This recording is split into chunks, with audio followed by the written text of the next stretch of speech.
Hello guys, kamusta po kayo sa mga kapwa ko empleyado na may mga sideline din?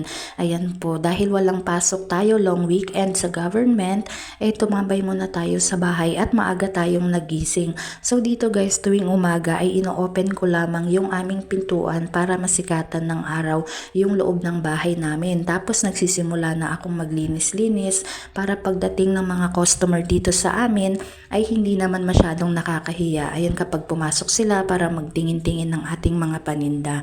Dito guys, kung mapapansin nyo sa gilid, nandyan po yung mga products natin o yung mga binibenta natin through online. Ayan po yung tinatawag kong online store dahil may trabaho po tayo Monday to Friday, 8 a.m. to 5 p.m. Ayan po. Tapos nandito nga pala guys yung aking strategy plan. Ayan po, may pa-strategy tayo dahil online seller tayo. Ito yung mga oras ng posting ko. Sinusulat ko na yan siya guys. Tapos yung mga item na pinopost ko. So yun po ay may mga pagitan na tag-iisang oras. Dito nga pala guys sa ating istante, may umorder nga pala nito ating Type-C cord. Ayan po, binibenta ko ito siya ng 60 pesos. Thank you nga pala kay Boy na bumili nito. And then, nagkwenta lamang ako guys ng mga inventory, and yung nag-remit nga pala si Queenie. So ito yung mga nabenta niya. So naka 1,545 siya guys. Ayan po. So dagdag na naman yan sa ating sales for today na Sunday.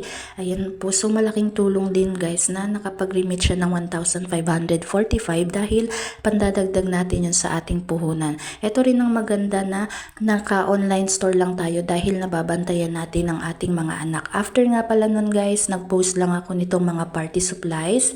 Ayan yung ginugulo ni Teddy. And share ko lang guys, nagbibenta rin pala tayo ng ice. Ayan, dagdag kita pa rin yan siya guys. Dito nga pala, share ko lang din sa inyo na meron na rin akong binibentang mga wrapper tulad ng pang-wedding. Ready na rin tayo para sa Christmas. Ayan po yung aking mga wrapper. Binibenta ko po ito siya ng 10 pesos kada wrapper. 10 pesos each yan siya guys. Ayan, dalawang design po yung meron ako sa happy birthday. Tapos meron din po tayong pangbinyag. Ayan po yung ating mga wrapper. So ready na tayo for posting at inaantay na lang natin ang ating mga potential customers. Eto guys, nagkwenta lamang ako ng sales namin nung Sunday. Ayan, so nakatotal din tayo ng 1,625. Maraming salamat po sa blessings. Minsan guys, hindi rin ganyan kalaki yung benta natin. Minsan 200 plus lang, minsan 300 plus.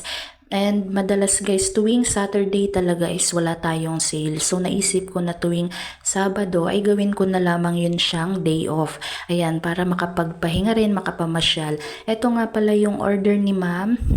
Ayan, lahat yan siya guys. Online seller din si ma'am and kumukuha siya sa akin ng products. Ayan, thank you ma'am sa pag-order. Umabot din ng 340 pesos yung order niya ngayong araw. So binigyan ko siya ng freebie na alarm. Ayan, thank you po sa iyo ma'am. Tapos sinaantay ko na lang rin pala yung customer ko na nag-chat sa akin na magpapa-cash out. Na-send niya na guys.